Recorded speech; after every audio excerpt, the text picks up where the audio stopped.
السلام علیکم عزیز ساتھیو، امید ہے کہ آپ سب خیریت سے ہوں گے۔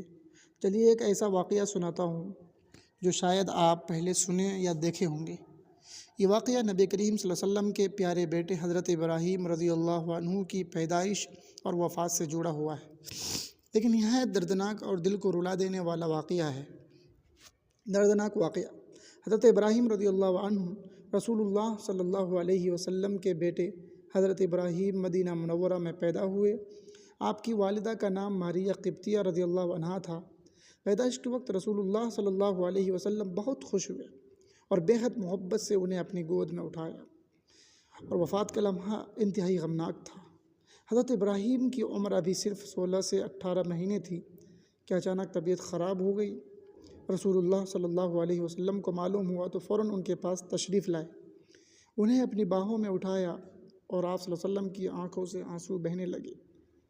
صحابہ اکرام رضی اللہ تعالی عنہم اجمعین نے اس پر عرض کیا: یا رسول اللہ، آپ بھی رو رہے ہیں؟ آپ صلی اللہ علیہ وسلم نے فرمایا: دل غمگین ہے، آنکھیں آنسو بہا رہی ہے، اور ہم وہی بات کہتے ہیں جس سے اللہ تبارک و تعالی راضی ہو۔ اے ابراہیم، ہم تمہاری جدائی سے غمگین ہیں۔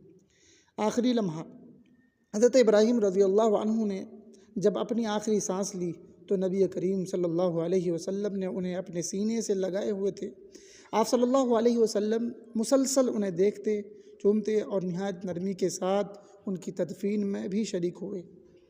ایمان افروز بات ہے، نبی کریم صلی اللہ علیہ وسلم نے فرمایا کہ رونا دل کی نرمی کی نشانی ہے، یہ اللہ کی ناراضگی نہیں ہے۔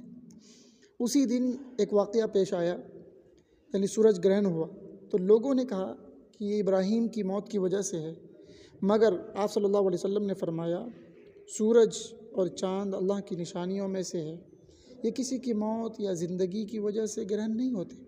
یہ واقعہ اللہ کے رسول صلی اللہ علیہ وسلم کی رحمت، محبت، صبر اور انسانیت کی عظیم مثال ہے۔ میرے بھائیوں اور بہنوں، اگر یہ اس طرح کی ویڈیو پسند آئے تو لائک، سبسکرائب ضرور کیجیے گا تاکہ اس طرح کی ویڈیو ہم مزید بنا سکیں۔